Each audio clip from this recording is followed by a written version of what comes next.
What is up, everyone? Welcome to HiFi Turtle, the #1 reptile adjacent hi-fi page on the internet. And today I have an amazing product to show you all. This is the Rogersound Labs iA255.1. It is advertised as an integrated amplifier, but it is much more than that. It really is an all-in unit where you just have to add speakers and you're all set. You have a complete audio system, and this thing is $110.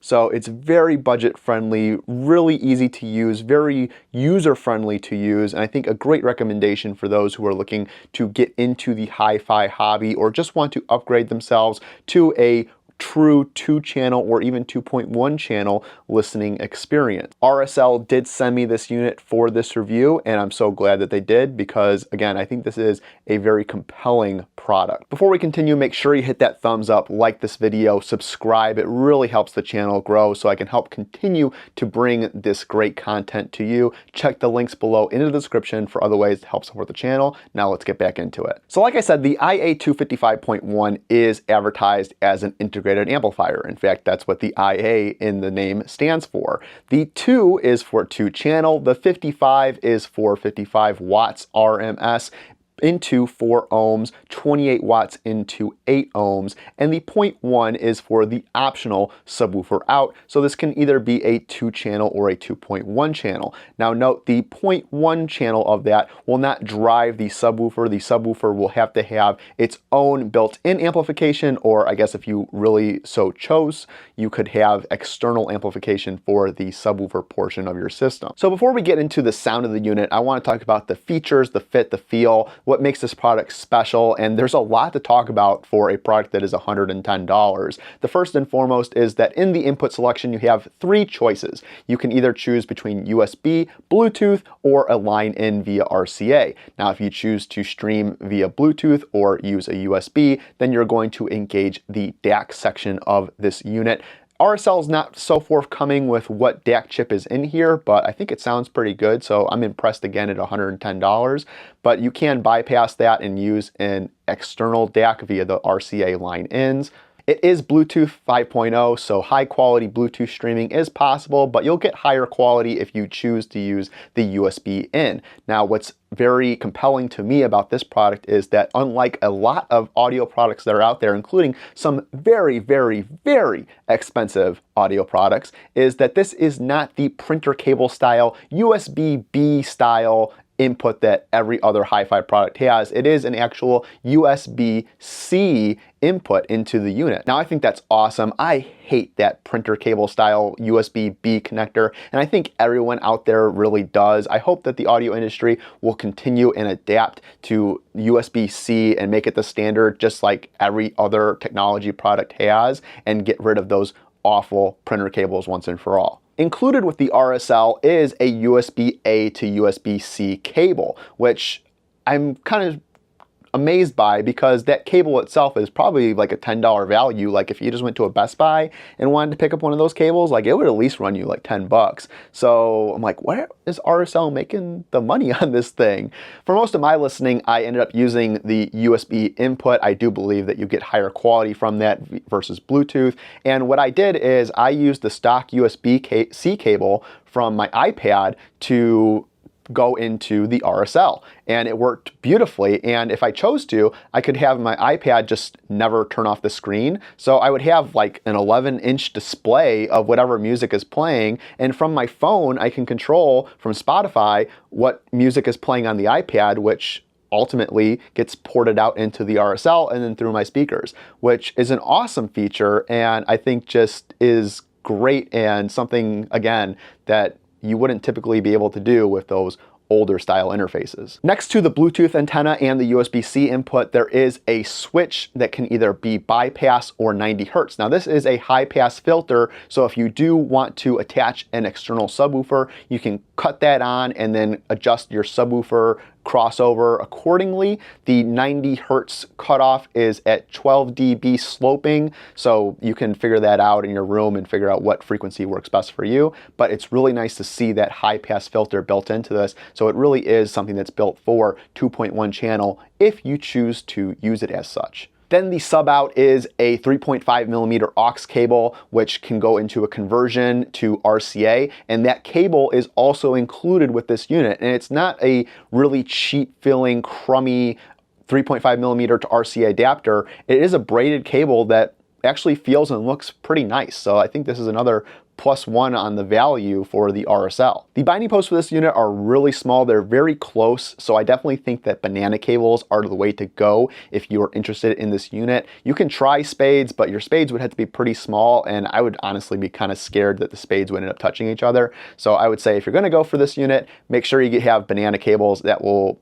be the easiest, that'll be the best option. It does note in between the binding posts that the speaker recommendation is for 4 ohms to 8 ohms. And we'll talk a little bit more about that specification a little later, but if you do have speakers that are spec'd for extremely low 2 ohm loads or very high 16 ohm plus loads, you may get some kind of weird impedance variations and sound from this amplifier. So stick between 4 and 8, and I think that probably covers 95% of the speaker market out there. Then we have the external power supply that plugs into this thing. It's like a large gaming laptop power supply. There's a lot of heft behind this. We'll talk more about the power specifications later. Again, this is 55 watts into 4 ohms, 28 into 8, but very substantial and seems like a high quality power supply. Flipping around to the front of the unit, we have the volume knob, and then we have some tone controls. Now the tone controls control treble and bass. The treble portion coming in around 5 kilohertz and the bass portion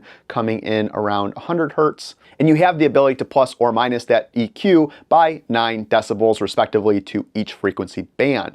The nice thing about the EQ is that when you do twist the EQ one way or the other, there is a audible and noticeable click when you go back to 0. So there's no guesswork thinking that you've gone past the 0 point or below the 0 point. It will click in when you've hit that 0 point, which I think is awesome. You can make sure that you're just getting that vanilla sound if you don't want to add any EQ. The casework is a 6061 aluminum. It is extruded, and the other portions of this case are from CNC'd aluminum as well. So a very high quality and well built unit. Again, for $110, this doesn't feel janky or cheap or subpar in any sort of way. It is a really nicely built unit. One of the other features of the iA255.1, which is not a feature of the unit itself, if you will, is the support system. And this is something that in this $110, $100 range is something that you can't say you get from any of their competitors that are available on Amazon, and that is US-based customer service. So if you are someone in the United States, even Canada, Mexico, anywhere in this region, then that support base is way closer to home than going on Amazon, filling out a form, and getting a response from someone who presumably is probably in China. And while, of course, the iA255.1 is made in China, you expect it to be at this price, the customer service base is based out of California. So you can send RSL an email. You can even pick up the phone. They have an 800 number that's available. You can pick up the phone and talk to a real live person in California from RSL to help you out, or just talk about what's going on or ways that you might be able to use this unit or support or what they recommend for your room or what you're trying to do. So that's just amazing and something that you can't really say any other super budget,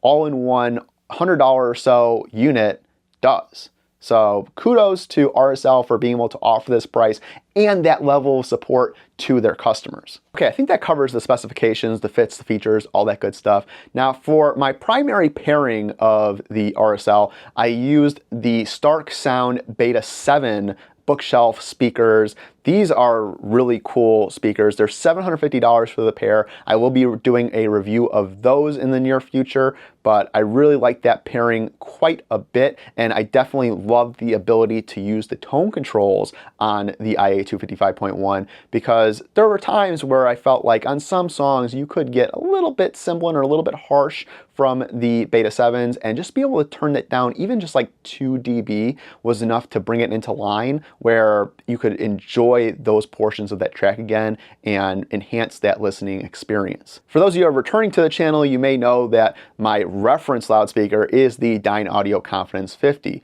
which I think it would be crazy to plug a $110 all-in-one unit to power nearly $34,000 speakers. That would be crazy, right? We'll talk about that a little later as well. And while I no longer have my Sony SSCS5 bookshelf speakers, I think they are a great pairing, and the price points just line up miraculously. So you can have a wonderful audio streaming system for less than $500. I don't have those anymore, but I knew someone who did, and I actually lent this unit to them, and they had nothing but positive things to say about the RSL iA255.1. So much so that that person's actually going to purchase one for themselves. So that's a compelling argument for the quality of this unit. All right, so let's get into the sound of the RSL iA255.1. This unit, I heard this unit at the show, the home entertainment show in California. I got to meet with some of the people from RSL. They were playing this on their speakers that they have that are also very budget friendly, and a subwoofer of theirs as well. It was marketed as a under $1,000 system, and it sounded really good for under $1,000 all in.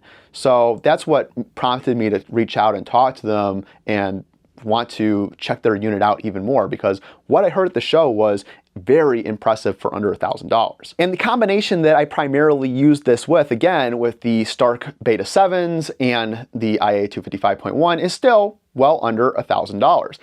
Honestly, one of the most expensive components that I used in comparison and in conjunction with this unit is my iPad itself. My iPad with the case and everything, I think, is about equally expensive as this entire audio system. And if I had to pick one or the other, I would pick the audio system. But for $110, you know, there's a lot of features, there's a lot of flexibility. This unit is small, it can be placed anywhere. It has a lot of connections and a lot of great features and user friendliness to it. And really, I feel like that is almost enough to recommend this unit, again, for $110. But what I really was not expecting was the clarity and the resolution that this amplifier is capable of. And I did not expect that for such a low price point. In fact, I feel like that if I could go back in time and tell myself to stop spending money on audio products and just get this combination, maybe add a subwoofer later down the line, I probably could have done so and saved myself a lot of time, a lot of money, a lot of trouble. But if you're a hardened audiophile out there, you know that that's never the case, and you always want more, and just inking out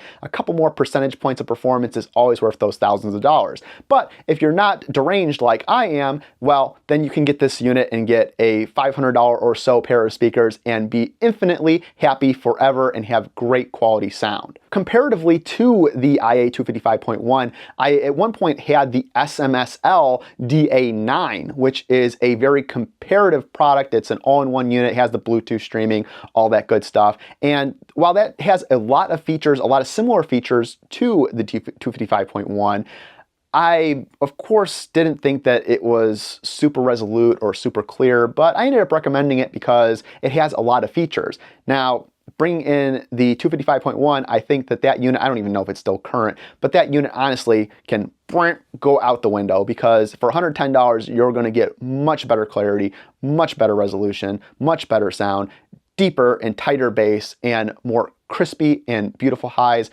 with wonderful vocal presentation. Is the 255.1 the end-all be-all in sound quality? Of course it is not, but it is extremely good considering the price, and something that is so compelling. I honestly can't think of a recommendation where I would recommend a separates or another all-in-one unit that is a several $100s, $500, $750 for the entire package to compare to this 255.1. I'm really surprised. The most obvious thing to me in reviewing more budget-friendly or budget-conscious components, things that are typically like under $1,000, maybe even under $3,000 if I'm being frank, is the lack of realness to the vocal range.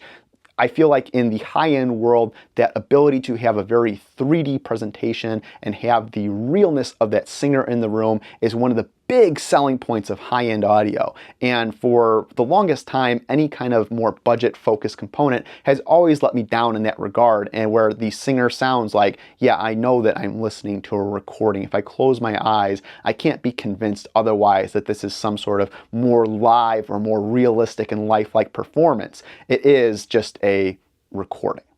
The 255.1 breaks that, and again, while it is not the end-all be-all, it is not as 3D and lifelike and realistic and embodied as the components that I'm more familiar with that cost many thousands of dollars.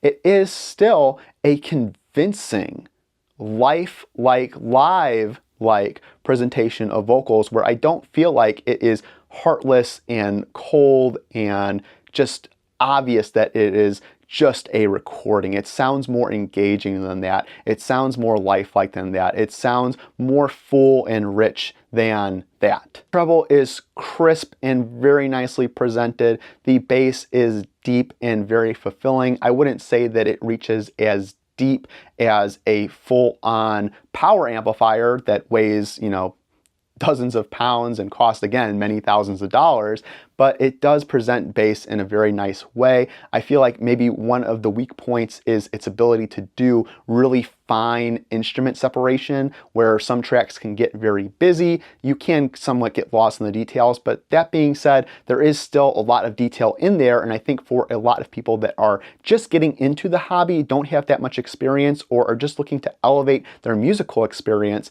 they're going to notice details in music they're familiar with that they certainly were not before, just listening to a typical Bluetooth speaker that you could buy at a Best Buy or Walmart or something like that. But again, I'm a highfalutin, nitpicky audiophile who notices those kind of things, and the majority of people who are just looking for high quality sound aren't really going to care or notice. And again, I think they will be impressed with this if they've never had a true two-channel listening experience. Listening to a more straightforward and contemporary track like Heatwave by Snail Mail, I loved listening to this on the Beta 7s with the 255.1. It sounded really nice. Lindsay's vocals come out really nice. There is a little bit of times where the vocals can get a little hot on the mic, and that's where that treble control on the 255.1 really comes in handy. You can tune it down just a little bit to where you don't get that high kind of pitch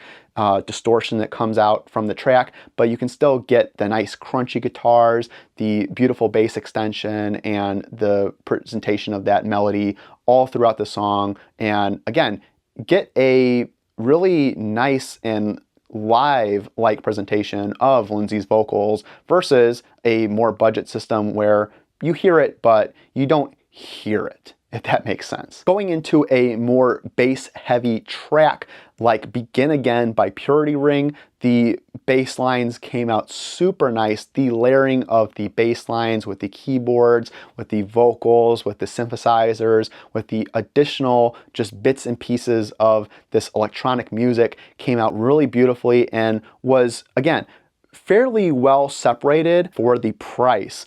It's not the end-all be-all, it's not the most ultimate, but it was very pleasing, really nice, definitely something you can dance to. And then listening to something more complex and super layered like Prince or Digital Bath from Deftones, you can pick out those pieces, but sometimes I will say that the guitars or the vocals or the, synthetic sounds that they mix in and all the reverb and all the effects that happen in that song can kind of start to layer on top of each other and get a little lost in the mix, where it's hard to pick those out, especially Deftones when they use the super down-tuned guitars. Picking out those down-tuned guitars versus the bass notes and the bass drum of that music can get a little muddy and hard to decipher, but it still was a good presentation. I had a lot of fun listening to those songs on the 255.1. Now, I did say earlier that it would be crazy to plug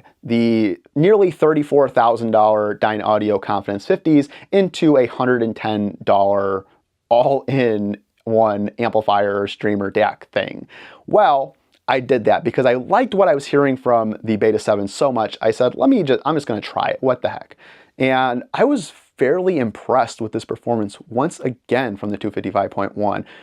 the Dynaudio Confidence 50 has some crazy impedance curves, and even some very expensive power amplifiers that I've tried have struggled with controlling and being able to irk out the bass notes and the treble from the Confidence 50. But the 255.1 showed a lot of ability to drive these, and even at the 55 watts into 4 ohms, which I know a lot of Dynaudio owners will tell you you need many more watts, I never found myself putting this up more than 50% of the way on the volume.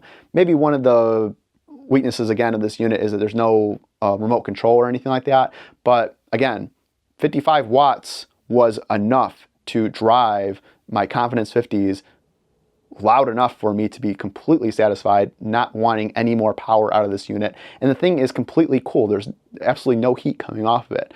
So again, it's crazy. It's not the end all be all to resolution and clarity, but it was great. I had a fantastic time listening to the 255.1 on my Dynaudios.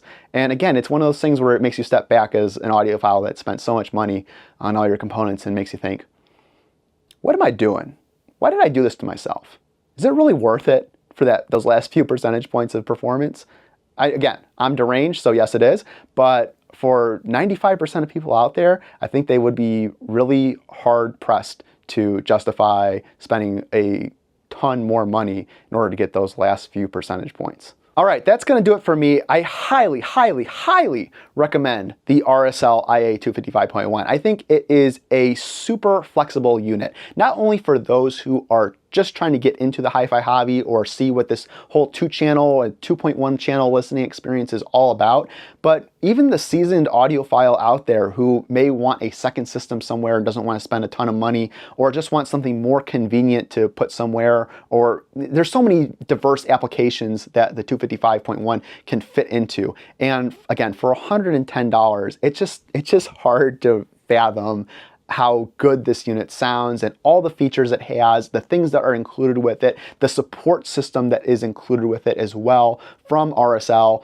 to get it at this price point. All right, so that's gonna do it for me. I hope you enjoyed this video. Hit that thumbs up, like, subscribe. It helps the channel grow. Check the links below in the description for more ways to support the channel, including my Patreon. And as always, I'll see you in the next one.